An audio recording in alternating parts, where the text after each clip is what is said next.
So, as with our celebration, I think we're going to try to, beyond this, just don't make it sad, because that's what Lisa always would have wanted. Exactly. And, I think we want to start this, we're at Graceland. Graceland is really the center of the universe of everything Elvis. So why don't we talk about, the things that we remember about her at Graceland? Well, obviously the first thing I remember was driving her home from the hospital. And Lisa was, Lisa was a very strong individual, as you know, even as a little girl. Except when Elvis was around, they had a real chemistry. When I think of Lisa, one of the thoughts that come to my mind is we came off of a tour, and she was like 3 years old or less, and it was like her mother brought her to the airport, and we were going down, and I saw this little kid running, crying. She was to see her dad, and they picked her up, and I went, oh my God, now I know what a father-daughter relationship is. But, I'm so honored to be here. Thank you, Joel. It's a double celebration and a double sadness because we did lose Memphis this year. But Graceland, you guys, and the spirit, and all the body of work of Elvis is going to keep this alive for a long, long time. And I'm proud to be here and see all the love, that comes here with the fans. And I understand.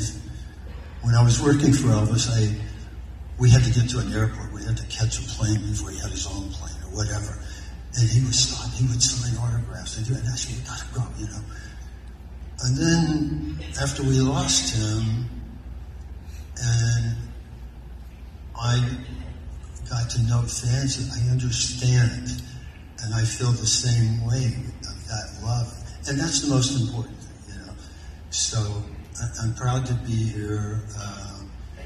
The most time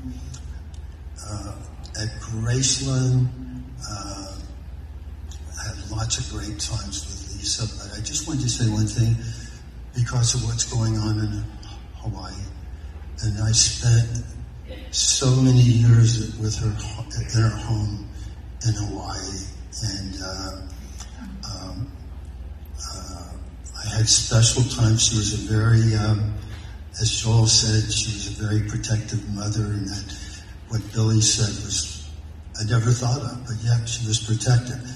But I became real close with Ben Storm, and, Lisa never got over that. It's just been such a roller coaster, so many highs, with the movie, and,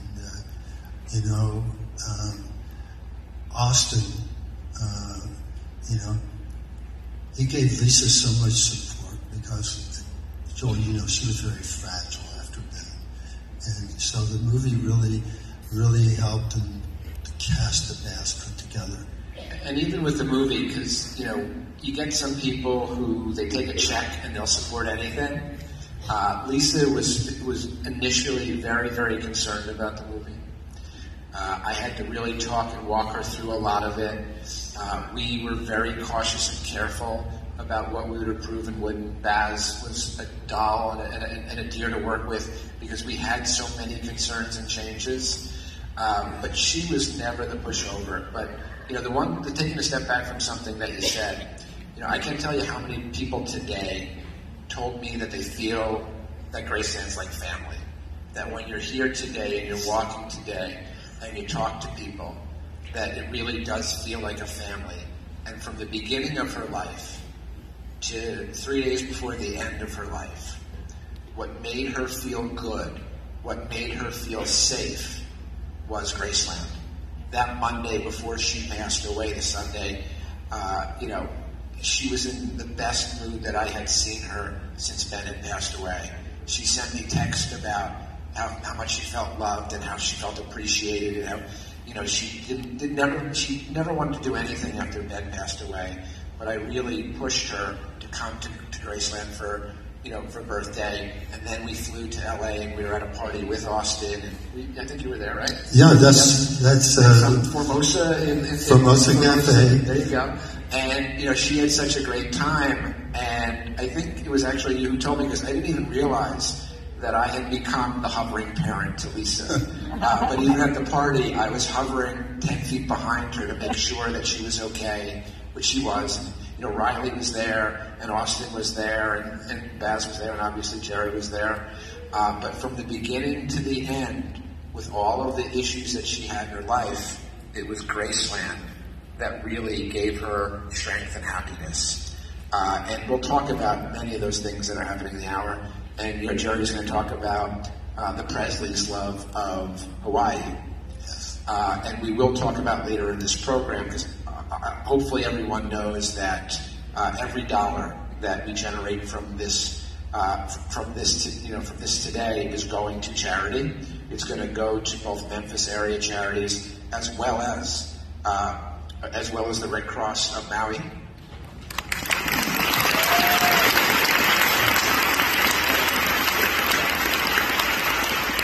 The amount that I was given that we've raised today is $34,450.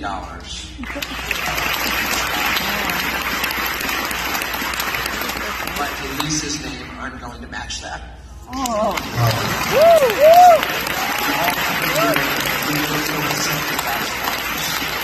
Yes. Awesome.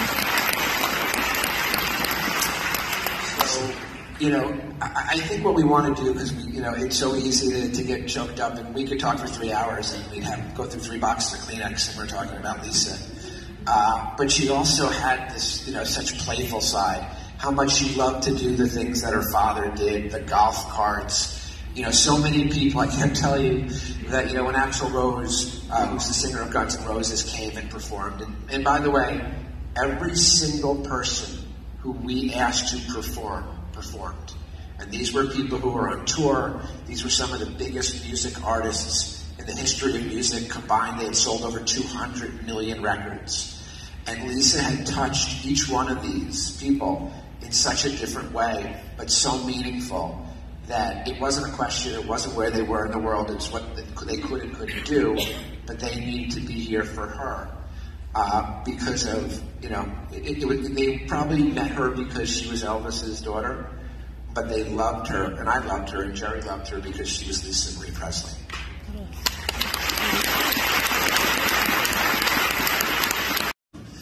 And so I wanted to wear it tonight.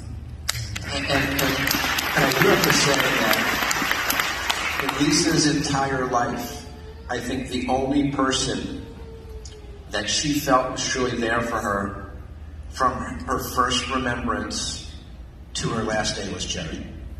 There were people that came in and out of her life. There were very, very, very, very, very, very few people in Elvis's life that Lisa ever connected with, that Lisa respected. And where that came from was Elvis. As a young child, she could see how Elvis treated people and who Elvis respected and who he didn't. And Lisa's respect for Jerry was almost like hardwired in because it came from Elvis, from her first memory on. And Lisa was a tough person, so, not only is that hard to do if you do everything right, it's Jerry's strength of character, and from the first day to today, really caring about what Elvis would have wanted. And I think that's so important. So I'm reading this because I'm not Tom, and Tom could do a much better job, but here I am. One of the greatest moments in my life was actually co-producing with a beloved musician, producer, Elvis musician Andy Childs, a gospel record where I actually convinced Lisa to sing, by the way, not one but 2 songs. no one has ever, ever, ever heard the second song, but you will tonight.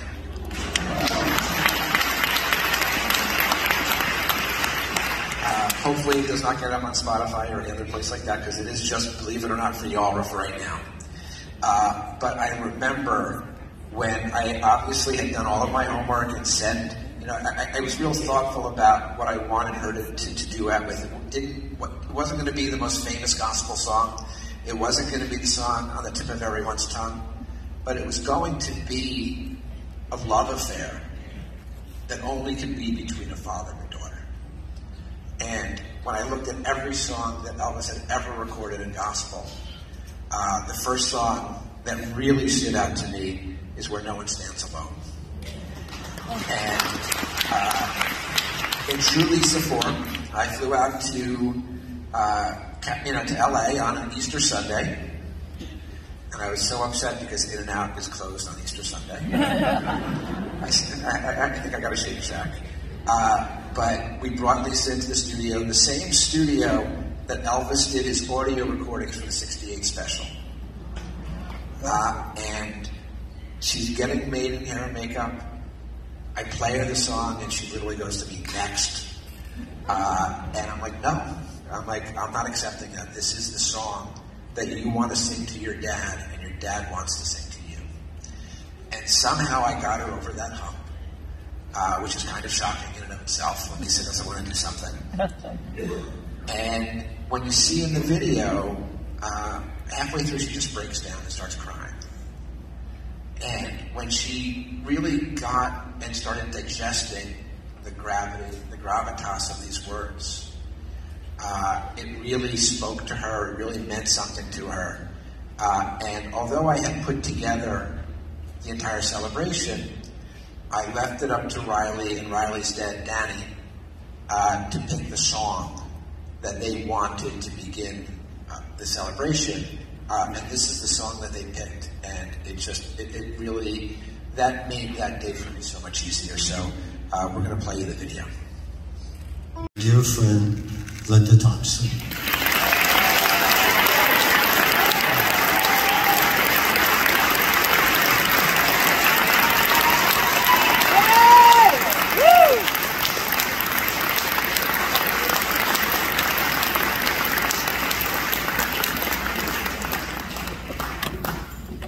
Joel, you were saying that Lisa was so happy at Graceland, and I think that was probably due to her connection to her daddy. You know, she connoted Graceland with her daddy. So when she was there, I think she felt his presence, as we all do. I know all of us, when we go to Graceland, feel Elvis's energy and his essence still there. He loved, loved, loved his home. And, you know, when Lisa talked about Graceland, and obviously the older she got, the more she remembered, when she talked about holidays at Graceland, it was always with Linda, discussing it with Linda, and often Linda in costume. So that's something that Linda can share with you that I won't, but I saw your reaction right there. So maybe Linda will talk to you about it. Well, you know, Lisa was only 4.5 when I first met her, and cognizant memory doesn't really kick in until you're about 4.5, 5 years old. The things, if you look back on your life, you don't remember much until then. So I think that all of her memories of Christmas when she was a little girl with her daddy definitely included me. So I played Santa Claus to her. I played the Easter Bunny for her. And I loved her so dearly. She was the sweetest little girl. You know, I know that I've seen interviews since where she says she was a little hellion and she was, a terror at Graceland. I never experienced that. For me, she was like a little blonde cherub, a little angel. She was always very loving. Elvis loved her immeasurably and showed that love. He demonstrated that love to her just very generously. We called her Little Goober Nickel. We had all these little pet names for her. And, he was very attentive and very tuned into her. And you were talking about how much Riley looks like Lisa at certain angles and how much Lisa looked like her daddy. I'll tell you a funny story. She was at my birthday party one year, and she said, "Linda, come to the restroom with me," as women do. You know, I said, "Okay." So I'm in the restroom with her, and we're talking, and we're in close proximity to each other, and I'm looking at her eyes, and I said, "Okay, Lisa, you're either going to have to kiss me on the lips, or we got to get out of here." You look so much like your daddy right now.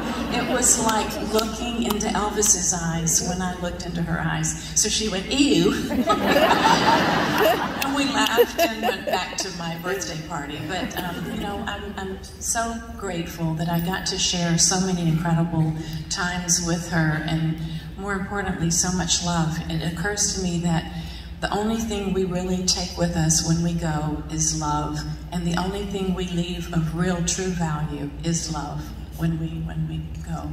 So she's left that here. All of you are here because you loved her daddy. We're here because we love her and love her daddy. So it's kind of comforting to know that the love still lives on. You know, the body may be gone, but the love is forever.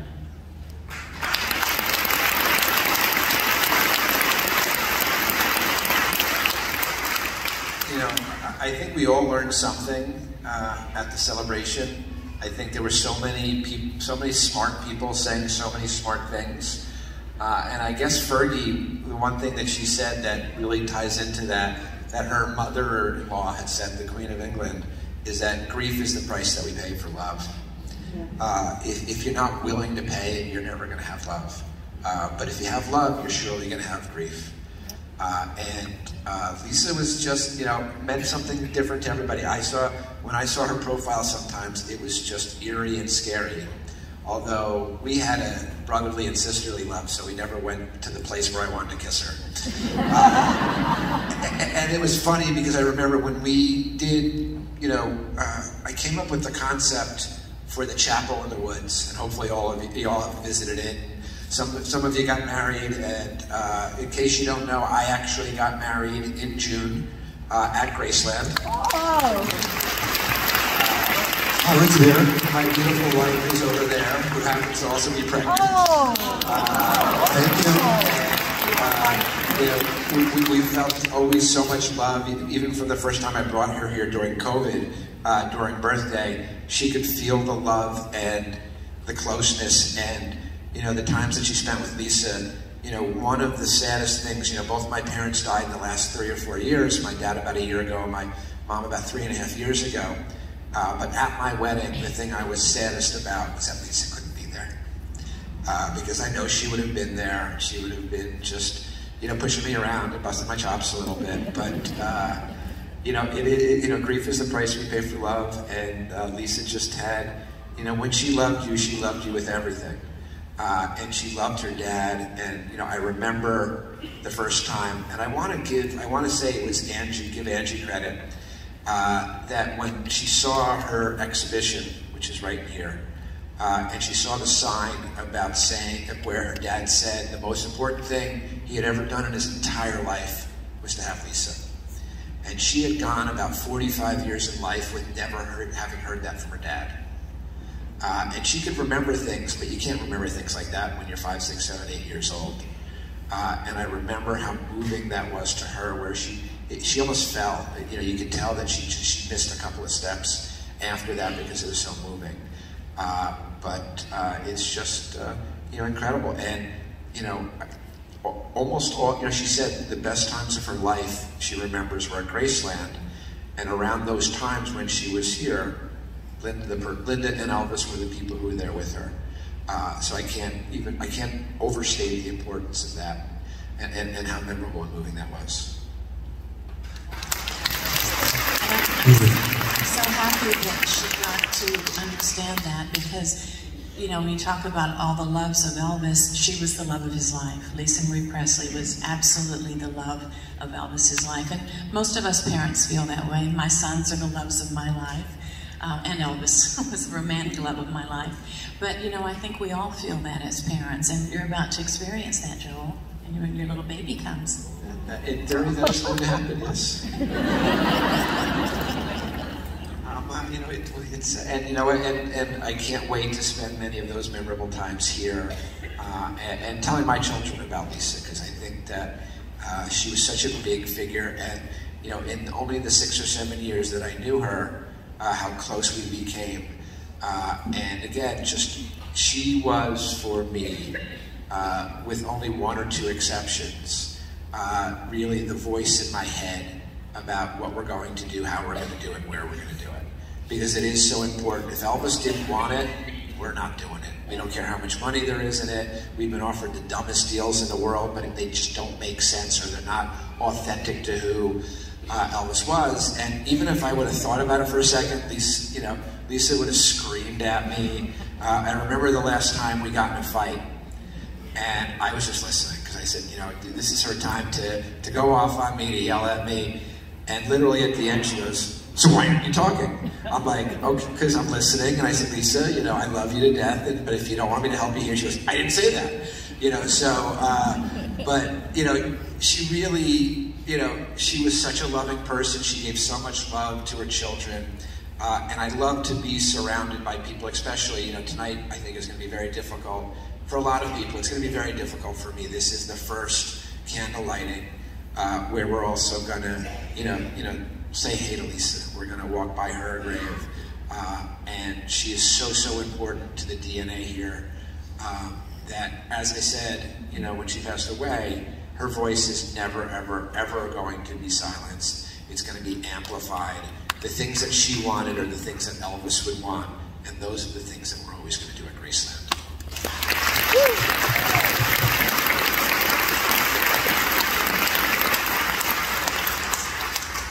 And that is a comfort to know that you are overseeing that, and that you're. I just said to someone backstage, you know, I was just pleasantly surprised, you know, having gotten to know you a bit.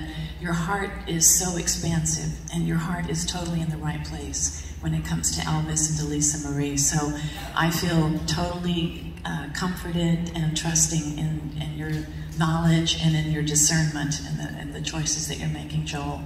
So we appreciate you. So how about a moment where both of you have a shared experience of a moment of Lisa? Can we think back to a time where you were both, it was at Graceland, was it somewhere else? Had to be a Graceland. lot of time together at Graceland with Lisa. Yeah. I'm trying to think of moments. Can you? A shared moment? You weren't in the bathtub with us, were you, when we were taking bubble baths?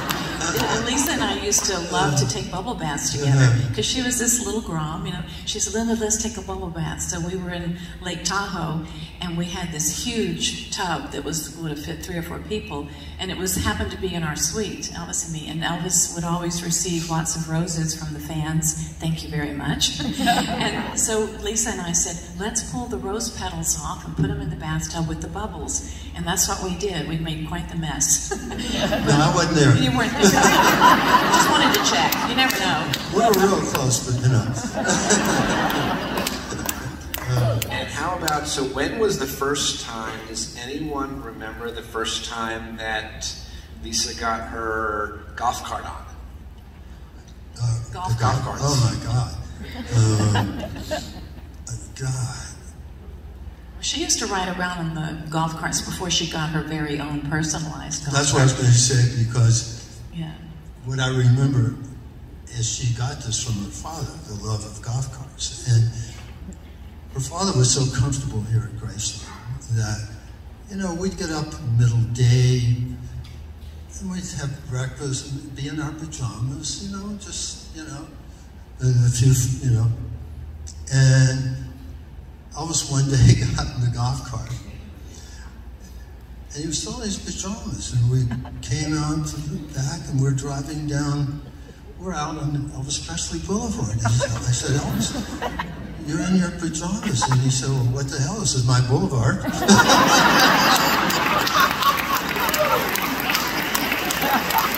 I think that kind of attitude trickled down to his daughter, because even, you know, she loved it. She, you know, Elvis always had a dangerous side. He was James Dean in the beginning. As did Lisa. And Lisa got that from her father. She was, when Linda say she was a little rebel. She was daring on those golf carts for sure. She rolled it one time. It just went right down the hill. Yeah. Thank goodness it didn't hurt her. But yeah, she did have a little daring streak. So if she described herself as a hellion at all, it was on that golf cart. The golf cart segue is we're going to play a short piece of the Elvis by the Presleys, which really is just a great home movie of... Hello, everybody. So, Jimmy is very quiet, so Regina said, you're going to have to lead him on everything, aren't you? And then she went into the things that I shouldn't talk about, which included, actually, so, you basically met Regina at Graceland, correct? I did. And they had their courtship at Graceland, which means that they were everywhere at Graceland. So I won't get into any more great detail than that, but Jimmy, I mean, you are so important to the Graceland family. Lisa loved you. Lisa loved your mom. I mean, really, I know she, even to the end, whenever Patsy was able, she really wanted to have those conversations. I want to say that from the Graceland family, from the Memphis family, that she probably felt closest to Patsy of anyone. I think so, yeah. Well, growing up on the grounds of Graceland, I was there from the time, Lisa was really little, and so I just had to be one of the people who rode Lisa on golf carts until she got her own at I think around 7. I can't imagine turning my 7-year-old Lisa on a golf cart. But anyway, so going through, thinking of all the different memories, I had just so many. But Lisa, as Lisa grew up, we were 5 years apart. So as she grew up and had a family, children, and we, me and Regina had our kids, and so Lisa would come back to Graceland. Or Christmas or different times of the year, and so anyway, we would have dinner in the mansion, and one of the things that I thought was really neat and kind of we thought about one night, we were all sitting around, and the kids are just running wild, through the house playing, and Lisa said, I guess that's what it was like whenever we were doing this in front of our parents. And so that was real special to us to have those times. And then, she, in the summertime, she would come, when she was, before she got married, she'd come and hang out with my mother for months at a time. And so anyway, they would stay up all night watching scary movies and things like that. But she was really, my mother was a second mother to her. So, then we went, she got married and had kids, and then, us spending time together, whether it was her coming to town or us going to California, visiting her, there were so many great memories. But, all the time, she's like, trying to get my mother to go, where's Patsy? And so we got her to go a few times with us too. So that was some really, really great times for us. And I have a lot of really good memories. So, one of the things that the coolest and most interesting experiences that I think I had with Lisa in the mansion was a number of years ago when we were all sitting with her kids, with Ben was there, the twins were there, and we were with Angie, and we were sitting in the jungle room, and she asked Angie to get her dad's black box. And the interesting thing is, every single person in Elvis' life that I talk about that goes, oh my God, the black box, because he took it with him everywhere.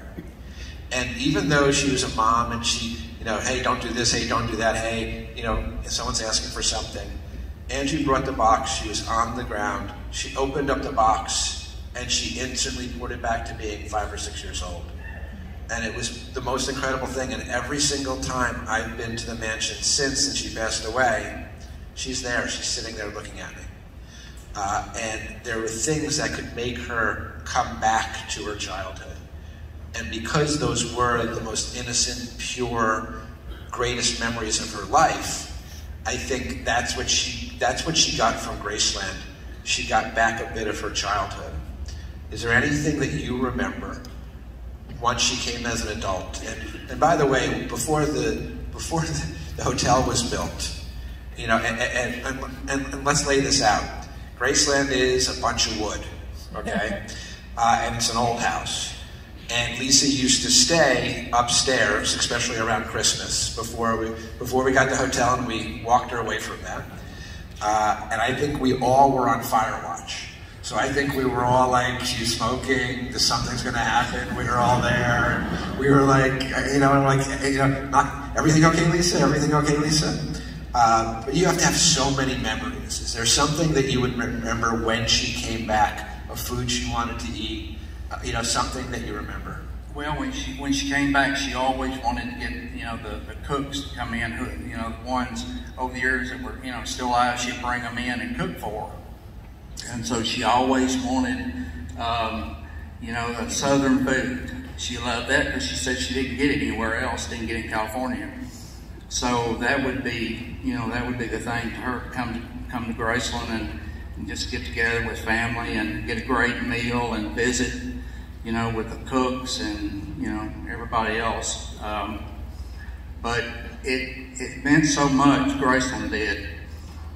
You know, I always used to tell her, you know, I said, Lisa, you know, I'm there, and if you need anything, let me know, you know, and I will watch after it, you know, just like you and your dad would want it done. And so I feel blessed to be, you know, been here as long as I have working, and I've always tried to maintain things and do like Lisa would, you know, be proud of. You know, from just a lot of it's hard to keep from getting emotional. Emotion's good, Jimmy. And what Joel was talking about earlier, the heart and soul of what keeps the wood and everything so special is people like Jimmy. And I loved your mother as well. I actually interviewed her for Elvis Presley. I think the only interview she ever did, and she trusted me. Yeah, and, yeah, she did. She wanted and you to interview her. Your wife and everybody. So it's such an honor to be on the stage with you. That's the day-to-day workhorse. And when we talk about family, you know, the entire Graceland family, Regina and Jimmy, this place would not run without. You know, they are here, you know, they'll be here until 2 o'clock in the morning. They'll be here tomorrow morning at 7 o'clock in the morning. You know, it's really amazing. And, you know, Jimmy will be here for as long as he wants. And they're just, you know, this place runs because of them. Well, thank you, Joel.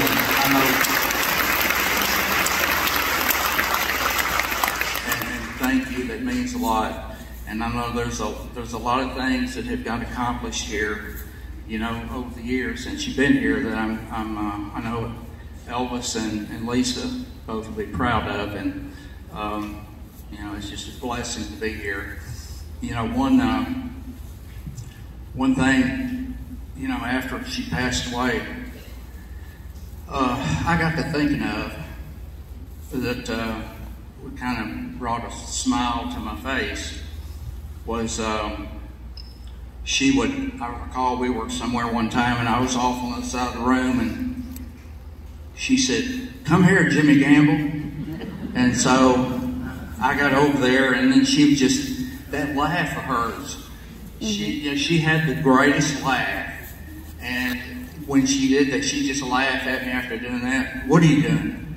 And so that just, you know, it made me happy thinking of her, that laugh, you know, when she's happy.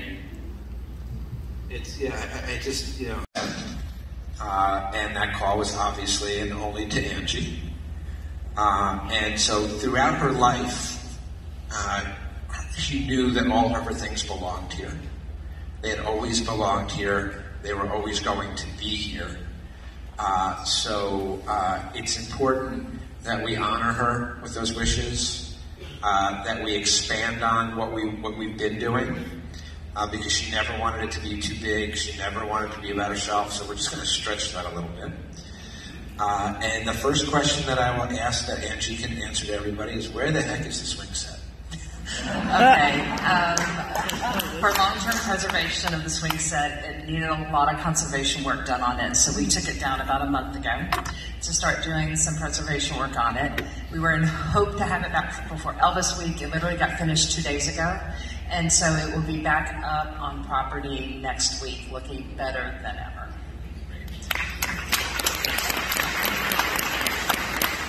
So, I think it's important, obviously Graceland is, the center of the universe for all things Elvis. But we also like to go out to people who maybe can never get to Graceland. And, I'm sure, how many people here are from Australia? We love our Aussies. How many people are here from the UK? There you go. Anywhere else? Actually, UK is not really in Europe anymore. So how about Europe? There you go. Okay. So we really are blessed that y'all can be able to make it. But, we actually had an exhibition about 1.5 years ago in Victoria, in Australia, in the middle of nowhere. And it was the largest exhibition in the middle of nowhere that the middle of nowhere ever had, which is with no... I can remember when I first came up with that concept and I approached her about it, and her reply was, no one wants to see an exhibit about me. And I was like, we're going to take a look at, the way I convinced her to do it was, I told her we were going to take a look at her life, but her dad's life through her eyes, what she saw, what she remembered. And that kind of got her over the hump and allowed us to put that amazing exhibit together. And then we revised it and opened up another one here, Growing Up Presley, in the complex. And we're going to be expanding on that idea in the same space. We're going to make it twice its size. Yes. And we're going to include lots of things that we have, not only in the archives, but things that are currently in LA that will be making their way back here. Oh, cool.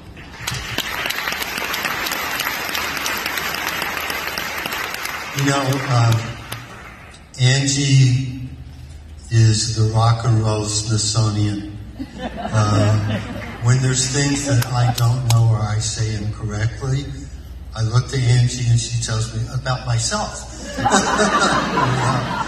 And we know her professionalism, we know her great work, but there was a real love between her, Lisa, and Bala, and I believe Lisa was her godmother. So it's a real personal and professional thing, and just thanks for all you do, Angie. Thank you.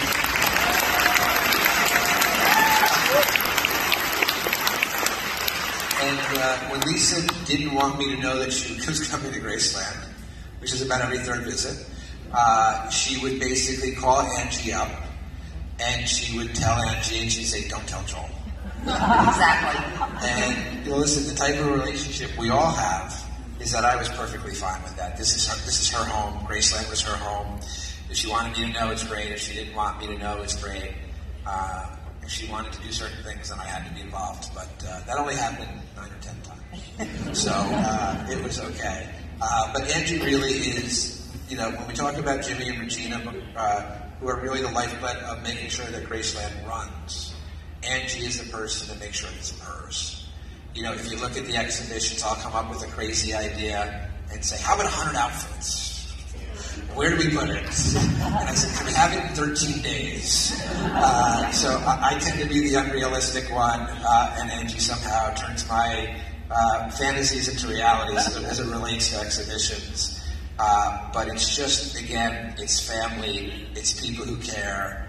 I can tell you that Riley has picked up exactly where Lisa left off. Angie is family. Angie's the one who won't tell Joel. It's all going to be okay. But the best is yet to come for Graceland. When you look at the buildings that we build in the next several years, The project that we do, you know, I looked at the guest house as wish fulfillment because Elvis always wanted a guest house. We've got something else coming right down the pike that is something else that Elvis really wanted that Jerry doesn't even know exactly what it is. Tell me. If I whisper it to you now, you promise you won't tell anybody? I promise. I do get in trouble a lot. Somehow I'm not supposed to get in trouble, and I get in trouble because I just talk too much. I have all these things that I want to share with everybody, but there's going to be also an amazing network Christmas special that will be at Graceland, and although she might be mad at me for saying there may be a family member involved, on top of a lot of superstar musical acts that I can't wait for. And you know, if you happen to come around somehow between Thanksgiving and a week to 10 days afterwards, and you start to see all these superstars there, I didn't say anything. But we've got a whole bunch of great projects happening. I can say every Elvis or Graceland project that I can think of has a Presley name attached to being a real part of it, not just by name, but by real input. Everything that we're involved in, everything that the estate is involved in, and you know, and we couldn't be happier. So I can't force anybody, but I'm going to ask you all. So we're literally showing you the second song that Lisa did that nobody knows about. It is a song some of you may know called "You'll Never Walk Alone." What? And I'll tell you, she was tired at the end of the day when she did this song, and I think it spoke to her. And this is not a final cut of anything. So I would appreciate you with the pink phone, and I know you, and everyone else, if we could not record this. I can't force you.